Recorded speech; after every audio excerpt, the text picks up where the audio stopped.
এখানে আমি নিয়ে নিয়েছি বেশ কিছুটা পরিমাণ চাল কুমড়োর খোসা। চাল কুমড়োর খোসাটা আমি বেশ মোটা করে কেটে নিয়েছিলাম।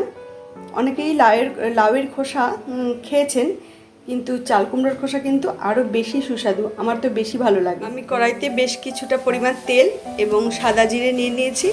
এর মধ্যে একটা শুকনো লঙ্কা ফোড়ন দিয়ে তেল ভালোই গরম হয়ে গেছে। এবার এর মধ্যে আমি চাল কুমড়োর খোসাগুলো দিয়ে দিচ্ছি। পুরো খোসাটাই আমি দিয়ে দিলাম। একটু ভালো করে নেড়ে দিলাম। এর মধ্যে আমি সামান্য পরিমাণ নুন এবং হলুদ নিয়ে নিয়েছি। এবার খুব ভালো করে নাড়িয়ে দেব, নাড়াতেই থাকবো। চাল কুমড়োর খোসাটা বেশ ভাজা ভাজা হয়ে এসেছে। এর মধ্যে আমি অ্যাড করে দেব দুটো বড় পেঁয়াজ কোচানো।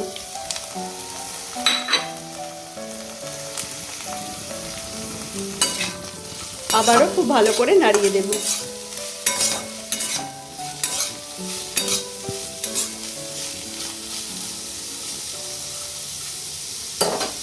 হাই ফ্লেমে রেখে নাড়াতে নাড়াতে বেশ একটা দিক লাল লাল হয়ে এসেছে। আরও একটু ব্রাউন ভাব আসা অবধি আমাদের অপেক্ষা করতে হবে। বেশ ভাজা ভাজা হয়ে এসেছে।